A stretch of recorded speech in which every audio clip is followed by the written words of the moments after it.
America's homeless. Can anything be done? Let's take a look.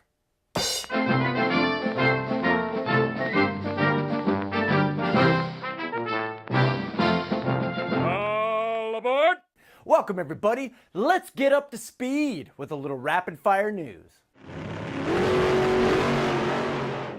In Medical First, scientists implant lab-grown vaginas in humans. The procedure is called an atovectomy. That's not what they call it, I'm kidding. Harvard study. Your share of the federal debt is $106,000. Come on, pay up, choppers. Classified FBI files claim that Adolf Hitler escaped by submarine to Argentina. Wouldn't that be the biggest punch in the face to the world? Oysters could solve our agricultural pollution problems in our rivers and lakes? Internet advertising revenue surpasses broadcast TV for the first time. U.S. bill seeks to block mandatory GMO labeling by states. But come on, if it's totally safe, why not label it? NASA, photo catches strange bright light coming from Mars. Eric Holder, gun owners should wear a bracelet to use their weapons. Come on, Eric. U.S. secretly created Cuban Twitter to stir unrest. And why do we care about Cuba again? Nudity goes legal in Munich. Da, we go! This has been Rapid Fire. Local artist turns illegally dumped garbage into homes for the homeless. Greg Clohan scours the streets every morning for illegally dumped trash. He takes anything that will help him to build a home. 2x4s, pallets, refrigerator doors, shelving, paint. Since his first home giveaway, Greg has built more than a dozen homes on wheels and gifted them to the local area homeless. It's funny, he says. They may be homeless, but they're my neighbors. I like this story. So here goes. Can America rehabilitate its nation's homeless population? Would we benefit if we did? North Carolina claimed it saved 1.8 million by housing its homeless. Couldn't we house them in the thousands of abandoned buildings across America? Really? Couldn't Detroit take them all? I was just kidding. Just kidding, Detroit. And so let's talk about food. Aside from turning a lot of the abandoned urban areas into gardens, couldn't we get a lot of local companies to donate food?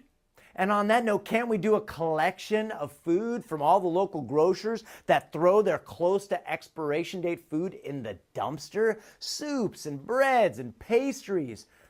Can't we make it so the medical and psychiatric professionals doing their residency have to do a portion of that time servicing the homeless? Wouldn't that be good for both parties? Perhaps volunteers and veterans and retirees could help facilitate this program. Or what about this? What if you donated, say, 5 days to helping this program, you got a get out of a speeding ticket card or a get out of a parking ticket card. And in turn, couldn't the homeless serve their community by picking up trash, cleaning graffiti, disaster relief? Well, let me ask you this. Would the local businesses and the residents pay just a little extra a month to help fund that program to guarantee their community is clean and they don't have homeless people sleeping in front of their doors?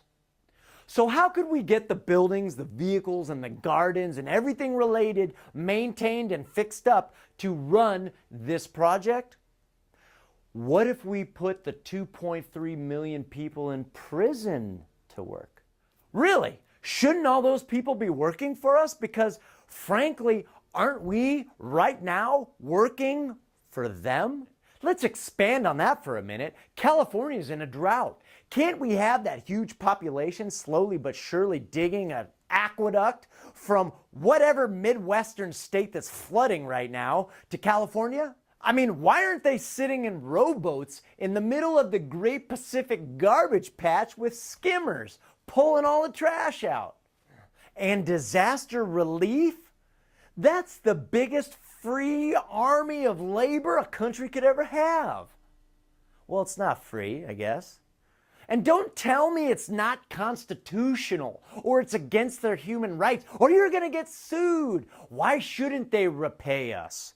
Who knows? Maybe they'll learn something by serving their fellow man. And just to be clear, I'm not talking about this labor working for corporations so they can make money off the cheap labor. I'm talking about these people working for taxpayers, working for their community, working for humanity. All the things we've talked about will end homelessness, but that's only part of the key. The second part of the key is how do we teach them and support them so they can be reinserted back into beneficial members of society. That's a whole other issue. You can check out all these articles and many more at thekirkshow.com. Thank you.